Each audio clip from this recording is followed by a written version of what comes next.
오늘은 종려주일이라고 합니다. 그리고 이번 주는 고난주간입니다. 그리고 다음 주가 부활주일입니다. 교회력으로 보게 되면 굉장히 중요한 한 주간이 되는 것입니다. 이 기간에 여러분들이 주님이 왜 십자가에 피 흘려 죽으셨나에 대한 그 십자가 사건에 대하여 깊이 묵상하시면서 주님과 함께하는 그런 그 시간이 바로 이 고난주간이라는 것을 우리가 알아야 됩니다.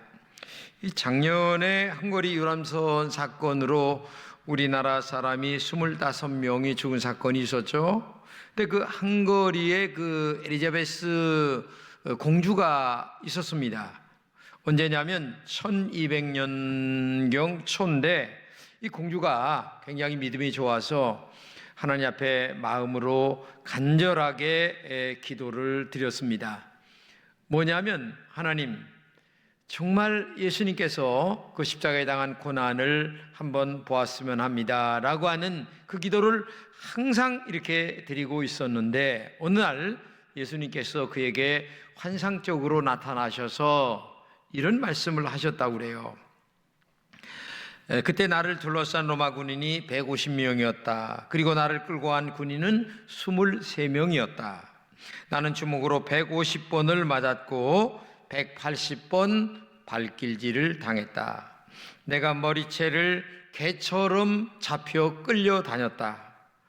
사람들이 침을 많이 나에게 뱉었고 내가 110번이나 맞은 채찍 끝에 그 쇠조각으로 말미암아 내 살이 찢어지고 그리고 피가 낭자하게 흘렀다. 내 머리에 가시면류관을 씌웠는데 그 가시가 72개였는데 내 상처는 110개였다. 왜냐하면 군인이 내 면류관을 한번 벗겼다 다시 씌웠기 때문에 그렇다.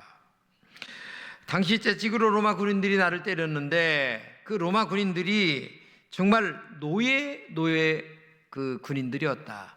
그들이 그 울분을 토하기 위하여 나를 얼마나 세게 채찍으로 때렸는지 나는 정말 채찍으로 맞을 때 죽기 직전이었다. 그리고 그 겟세마네를 올라갈 때에, 십자가를 지고 올라갈 때에 14번이나 내가 쓰러졌다 일어났다 했다 라고 그때 봤던 그 환상에 대한 기록을 발견해서 오늘 저까지 이게 알게 돼서 여러분들에게 말씀을 드린 것입니다. 예수님이 채찍에 맞아 피가 흘렀습니다. 근데 예수님이 그 십자가에 못 박히실 때에 손바닥에 못을 박았다는 게 아니에요. 왜냐하면 손바닥에 못을 박으면 찢어질 가능성이 있기 때문에 손목에다가 못을 박았는데 그 박은 못이 18cm 정도 되는 못이었다고 그래요. 그러니까 얼마나 큰 못이 예수님의 이 손목과 그리고 발목에 박혔나를 우리가 알게 되죠. 우리가 지은 죄 때문에 예수님은 십자가에서 그렇게 고난을 당하셨어요. 그런 우리를 하나님이 사랑하셔서 영생을 주시려고 십자가를 짊어지고 올라가신 것입니다. 그러므로 십자가 사랑은 얼마나 크고 대단한 사랑인가를 우리가 그냥 말로만 크다 뭐 이렇게 하는 게 아니고 정말 가슴으로 느껴지는 십자가 사랑이어야 되겠죠. 오늘 본문은 예수님이 십자가를 지시기 전에 기드론 시내가 건너편에 있는 그 작은 산에서 예수님이 잡히시는 내용이 기록된 본문입니다. 근데 예수님이 그 제자들과 함께 바로 그 동산에 가셨는데 거기를 자주 갔기 때문에 유다가 거기를 알고 있었다는 얘기죠. 그러니까 유다가 군병들과 함께 그 하인들을 데리고서 예수님을 잡으러 온 겁니다. 근데 재미난 사건은 예수님께서 먼저 그 군병들에게 물어요. 너희는 누구를 찾느냐? 그러니까 군병들이 나사렛 예수다 이렇게 얘기를 하니까 예수님께서 뭐라고 얘기합니까? 내가 그다. 내가 찾는 바로 그 사람이다 이렇게 얘기를 하는 거죠. 이 본문의 이런 얘기가 3번이나 나옵니다. 내가 그다라는 얘기가. 그래서 예수님을 잡게 되는 그 순간에 베드로가 보니까 자기 예수님을 스승을 잡으려고 하니까 칼을 뽑아가지고서 그 잡으려는 그 종 말고의 귀를 잘랐어요. 그러니까 예수님께서 말고의 귀를 다시 붙여주면서 하시는 말씀이 칼을 칼집에 도로 꽂아라, 이렇게 말씀하시면서 아주 의미심장한 말씀을 하시는데, 아버지께서 내게 주시는 잔을 내가 마시지 않겠느냐, 굉장히 중요한 말씀을 하고 있는 거죠. 우리는 본문에서 아버지께서 내게 주시는 잔을 마시지 않겠느냐라고 하는 말의 의미가 뭔가를 한번 좀 생각해 봐야 돼요. 우리 본문에서 아버지께서 내게 주시는 잔이란 뜻이 뭘까? 첫째는 아버지께서 주신 잔은 하나님의 뜻을 말합니다. 하나님께서 예수님을 향하여 내 뜻을 이루어 가도록 하신 그 아버지의 뜻이 바로 십자가에서 죽는 사건이라고 하는 사실을 알아야 됩니다. 그러니까 한마디로 예수님은 아버지의 뜻을 이루기 위하여 이 땅에 사람이 되어 오셨고, 그리고 지금 잡히시는 중에 있는 거고, 그리고 십자가에 죽는 거고, 그리고 나중에 부활하시는 것입니다. 요한복음 4장 34절입니다. 예수께서 이르시되 나의 양식은 나를 보내신 이의 뜻을 행하며 그의 일을 온전히 이루는 이것이니라. 아버지의 뜻을 이루기 위하여 얼마나 대단하게 마음에 생각하셨으면 양식이다 이렇게 얘기합니다. 양식이라고 하는 말은 뭐예요? 안 먹으면 죽는 거예요. 그러니까 목숨과 같은 것이다, 그런 뜻이에요. 내가 아버지의 뜻을 실천하는 것은 목숨을 내놓고 그렇게 귀중하게 생각하는 것이, 내가 아버지의 뜻을 그렇게 귀중하게 생각하기 때문에 아버지의 뜻을 이루기 위하여 먼저 내가 그다, 그리고 스스로 잡히시고 스스로 끌려가시고 스스로 죽으시고 스스로 부활하신 거예요. 그러니까 아버지의 뜻이 그렇게 목숨처럼 소중하게 생각하신 분이 예수님이셨다. 사도행전 13장 22절 한번 읽겠습니다. 사울왕을 패하시고 다윗을 왕으로 세우시고 증언하여 이르시되 내가 이새의 아들 다윗을 만나니 내 마음에 맞는 사람이라 내 뜻을 다 이루리라 하시더니, 이 다윗을 왕으로 뽑았는데 다윗을 왕으로 뽑은 이유도 뭡니까? 바로 하나님의 뜻을 이루기 위하여 다윗을 왕으로 뽑아서 정말 일꾼으로 세우셨다. 그러니까 한마디로 얘기하면 여러분과 제가 오늘 목사가 되고 장로가 되고 집사가 되고 아니면 신앙생활을 하게 된 이유가 처음에 나올 때에는 다 나의 어떤 개인적 문제를 가지고 교회 나옵니다. 하나님 내 문제 해결해 주세요, 해결해 주세요. 그러나 믿음이 들어가고 신앙이 들어가면 처음에는 이렇게 시작했지만 나중에는 나를 통하여 하나님의 뜻을 이루기 위하여 내가 목사가 되고 장로가 되고 집사가 되었구나 라고 하는 사실을 알게 되는 거예요. 그러니까 오늘도 여러분과 제가 신앙생활을 출발은 나의 뜻을 위하여 했어요. 그러나 마지막은 주님의 뜻으로 연결이 되어야 그게 정상적인 믿음이고 그리고 아름다운 신앙이다. 그래서 예수님은 주님의 뜻을 이루기 위하여 주시는 그 잔을, 그러니까 십자가에 죽는 그 일을 하시게 됐다. 두 번째는 아버지께서 주시는 잔은 십자가에서 죽는 겁니다. 한마디로 얘기하면 하나님의 뜻을 이루기 위하여 받는 거고, 그 다음에 그 하나님의 뜻은 십자가에 죽는 것이다. 예수님은 하나님의 뜻을 이루기 위하여 잡혀가서 스스로 십자가에서 죽으신 거죠. 머리에 가시관을 쓰셨습니다. 손과 발에 대못을 박았습니다. 옆구리에 창이 찔렸습니다. 피아물을 다 쏟으셨습니다. 얼마나 고통스러웠으면 내가 목마르다 힘없이 쓰러져가는 그 예수님의 모습을 우리가 생각해 보시면 될 것입니다. 그 맞은 자리가, 찢어진 자리가 낭자하게 피가 흘렀습니다. 그리고 죄인들처럼 십자가에서 피 흘려 죽으시는 예수님의 그 모습, 이것은 너무나 큰 고통이었고 너무나 큰 아픔이었습니다. 근데 요건이 이루어지기 전에 예수님은 그 지난 밤에 겟세마네 동산에서 기도를 하세요. 뭐냐면은 인간적인 예수님으로 기도하십니다. 할 수만 있거든 이 잔을 내게서 옮겨달라. 하나님, 내가 안 죽으면 안 되겠습니까? 이렇게 얘기하니까 하나님이 안 돼. 예? 넌 십자가에 죽어야 돼. NO! 딱 하십니다. 그때 하나님의 뜻을 마음에 받아들이는 마음. 그 고통이 얼마나 컸을까. 저는 겟세마네 동산에서 기도하시는 그 예수님의 모습을 생각하면서, 여러분, 마음이라는 건 보이지 않아요. 근데 보이지 않는 마음의 허락이 있으므로 행동이 있는 겁니다. 근데 마음의 허락을 받아 결정을 짓는 그 마음의 고통이 얼마나 컸을까.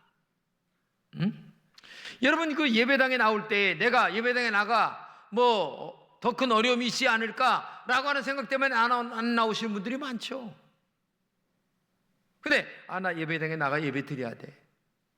그 마음의 결심이 아무나 하는 게 아니에요.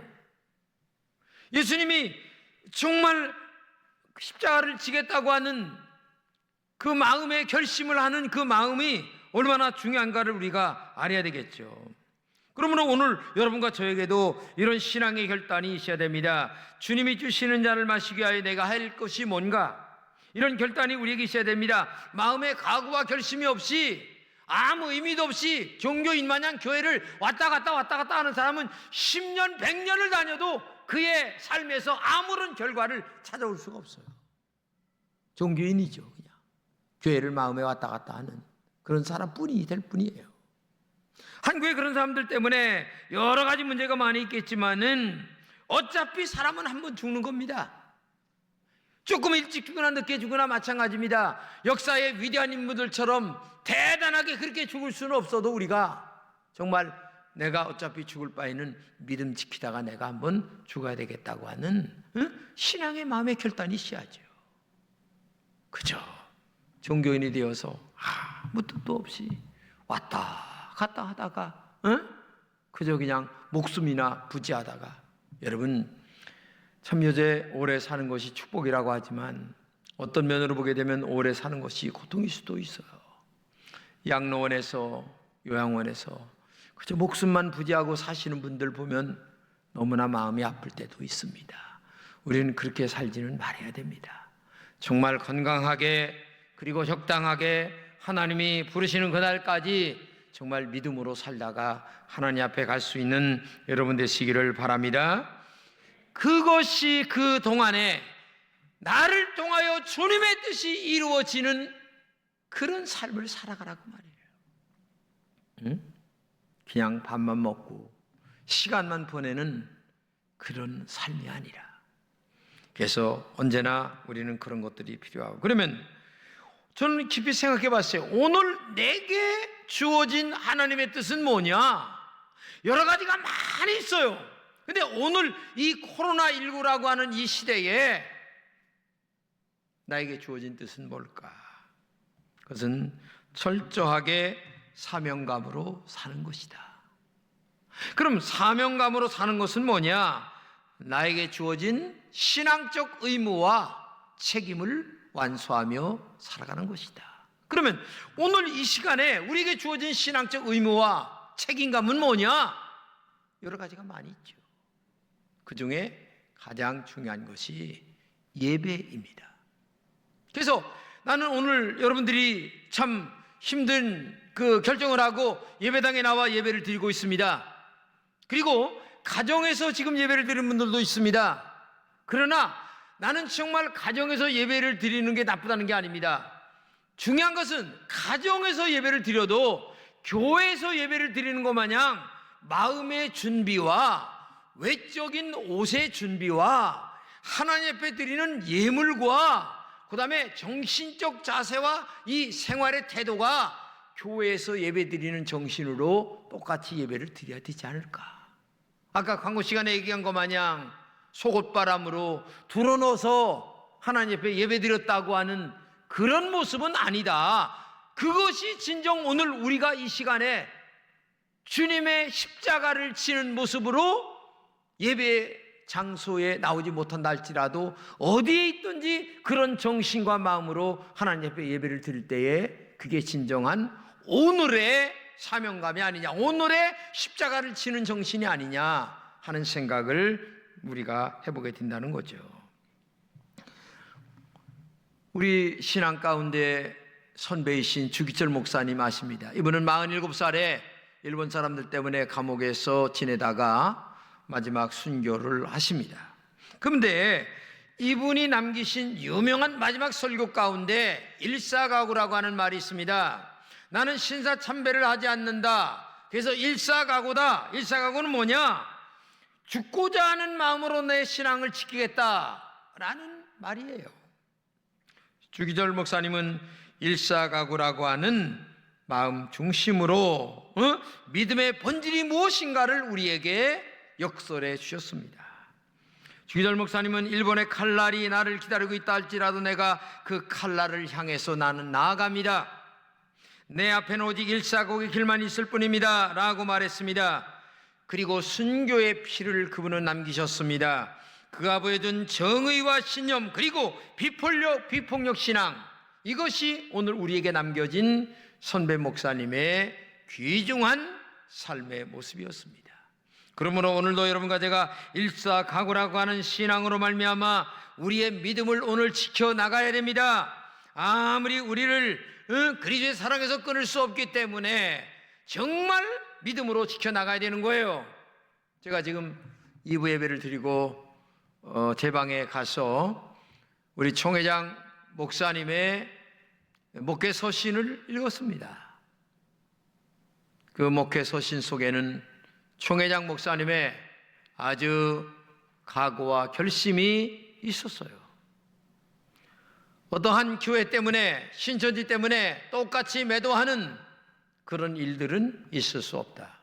단호하게 우리는 끊고 나가겠다. 예배는 신앙인의 생명과 같은 것이다 라고 하는 말씀을 글에 올렸어요. 그러므로 오늘도 여러분과 제가 그런 일사각오라는 중심으로 우리의 예배를 지켜나가고 믿음을 지켜나가고 하나님을 사랑하고 말씀대로 승리하는 여러분 되시기를 진심으로 축복합니다. 그러면 주님께서 하나님의 뜻을 이루기 위해서 하신 일이 뭘까요? 첫째는 내가 그다. 내가 그니라. 자기 자신을 솔직하게 고백하면서 십자가를 받아들이셨습니다. 내가 그라고 하는 말을 3번이나 하셨는데 이것은 하나님의 뜻을 이루기 위하여 자신을 내어놓는 겁니다. 여러분에게도 이런 행동이 있는가 생각해 보세요. 내가 지금 살아가면서 정말 하나님의 뜻을 이루기 위하여 나는 지금 숨고 있는 자인가? 아니면 피하는 자인가? 도망치는 자인가? 자신을 생각해 보세요. 구구하게 치사하게 신앙생활하고 있지 않는지, 어떤 결정적인 순간에 내가 그다 라고 얘기할 수 있는 용기와 신앙의 확신과 일사각오의 믿음이 오늘도 우리에게 있어야 된다는 얘기입니다. 여러분, 마음의 각오라고 하는 것은 아까 얘기했듯이 보이지 않아요. 바람이 보이지 않아요. 그러나 그 바람의 능력 때문에 파도가 일어나고 비바람이 불고 집이 무너지는 겁니다. 보이지 않는 마음의 일사각오의 신앙 때문에 우리의 믿음이 어떤 결과를 만들고 위대한 하나님께 영광을 돌리는 은혜가 있어야 될 줄로 믿습니다. 여러분에게 마음에 보이지 않지만 그런 믿음이 여러분들 속에 있기를 진심으로 축복합니다. 두 번째는 칼을 칼집에 꽂으라 말씀하셨습니다. 이 말은 뭐냐? 비폭력이어야 된다는 얘기입니다. 그리스도인들은 감정 있습니다. 사람은 다 누구나 감정이 있어요. 맞으면 아프고 나쁜 소리 들으면 기분 나빠합니다. 그러나 주님은 감정에 부박혀 칼로 말고기를 자른 이 베드로에게 칼을 칼집에 다시 꽂으라 이 말을 얘기합니다. 한마디로 얘기하면 너 신앙생활할 때 감정 앞세우지 말아라. 베드로는 유다의 위선을 보면서 분노의 혈기로 칼을 뽑았습니다. 베드로의 이런 행동은 주님을 지키려는 충정에서 나왔어요. 그러나 칼을 가진 자는 칼로 망한다 라는 것을 상기시키면서 너는 감정보다 이성이 앞서야 된다. 아니, 이성보다 더 중요한 믿음이 앞서야지. 에? 어떻게 감정이 앞서냐? 감정이 앞서니까 칼을 뽑지 않냐? 그러면 하나님의 뜻이 이루어지질 않아. 내가 십자가에 죽어야만 구원의 역사가 이루어지는 거야. 그런데 그거를 너는 칼을 뽑고 방해하는 자가 된다면 너는 정말 사탄이 될 수밖에 없다. 베드로가 칼을 뽑아든 것은 인간적인 의분 때문이죠. 주님을 사랑하는 충정에서 나온 행동입니다. 그러나 신앙의 방법은 아니었습니다. 신앙은 순간의 감정이나 혈기로 주님을 따를 수 있는 것이 아닙니다. 분노는 영혼과 정신과 육체를 병들게 만들 뿐입니다. 분노가 절대되지 못할 때 자신이 먼저 황폐됩니다. 정신질병에 걸리게 됩니다. 식욕도 잃어갑니다. 분노는 인간관계를 깨트리게 만듭니다. 그런데 중요한 것은 왜 베드로가 감정이 앞섰을까? 이게 중요합니다. 여러분, 마태복음 26장에 보게 되면 예수님께서 제자들에게 얘기하십니다. 얘들아, 우리 같이 기도하자. 근데 이놈들은 참에 취해가지고 기도를 안 하는 거야, 그냥. 그래서 예수님만 밤을 새며 혼자 기도하시고, 제자들은 쿨쿨 잠을 잤어요. 한마디로 얘기하면 기도하지 않을 때에 감정이 앞서게 되는 거예요. 내가 나를 다스릴 수가 없는 거예요. 그렇기 때문에 신앙 안에서 언제나 이럴 때마다 저럴 때마다 기도하면서 내가 이런 폭발적인 얘기 하고 싶을 때가 있죠. 여러분, 저도 O형입니다. 내가 이래봬도 O형이요. 얼마나 더 성질이 급한지 몰라요. 그런데 그래도 한 교회에서 내가 35년 이상 목회하는 것은 내가 O형이라 할지라도 그나마 기도를 하기 때문에 이 정도 참고 내가 살아가는 거예요. 그렇기 때문에 여러분들도 기도 많이 하시기를 바랍니다. 어려울 때마다 기도하고, 힘들 때마다 기도하고, 괴로울 때마다 기도하고, 내가 나를 절제하고 내가 나를 다스리고 하나님의 성령으로 나를 다스림을 받을 때에 그나마 내 감정이 누스러들게 되는 거예요. 인간인데 감정 없는 동물이 어디 있겠어요? 그렇지 않아요? 근데 그 감정을 다스리지 못한 베드로가 칼을 그냥 뽑아서 말구의 귀를 잘랐는데, 야 인마, 그거 가지고선 안 돼. 에? 너 감정 가지고 나를 도우면 되겠느냐? 기도하며 나를 도와야지. 하나님의 음성을 들으며 나를 도와야지. 믿음으로 기도하며 영적인 영성을 가지고 나를 도와야지. 너는 지금 감정으로 신앙생활하고 있다면 그 신앙생활이 되겠느냐? 오늘 교회 안에 보게 되면 감정으로 나오는 사람들이 있어요. 인간적으로, 인간의 방법으로 어떤 일을 해결하고 인간의 방법으로 얘기하려고 하는 사람들이 있는데 거기에는 하나님의 뜻이 없는 거예요. 그렇기 때문에 언제나 기도하는 여러분 되시기를 주님의 이름으로 축복합니다. 기도 많이 하셔서 하나님의 뜻을 발견하시기 바랍니다. 하나님의 뜻이 여러분들 통하여 나타나시기를 바랍니다. 만약에 예수님처럼 겟세마네 동산에서 기도 많이 하고 이 장면을 봤다면 아마 성령의 음성을 듣고 칼을 뽑지 않고 마음은 아프지만 예수님의 뒤를 따라가면서 흐느끼며 눈물을 흘리지 않았을까 하는 생각을 가져봐요. 먼저 기도로 하나님의 뜻을 묻고 가는 길이 신앙의 길이에요. 그런데 우리는 기도로 하나님의 뜻을 묻기 전에 베드로처럼 저 행동부터 먼저 하고 감정부터 먼저 내세우고 이렇게 하기 때문에 신앙생활이 안 될 때가 많이 있는데 오직 하나님의 뜻을 먼저 묻는 영적인 여러분 되시기를 바라고요. 그러면 무엇 때문에 주님의 뜻을 이루었을까? 주님은 하나님의 뜻을 이루었을까? 오늘 본문에 보게 되면 이렇게 얘기합니다. 아버지께서 내게 주신 자 중에서 하나도 잃어버리지 않는 것이다. 참 기가 막힌 말씀이세요.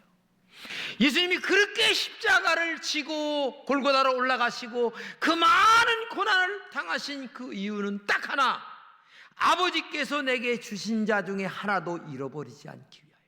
한마디로 얘기하면 모든 영혼들을 천당에 보내기 위하여.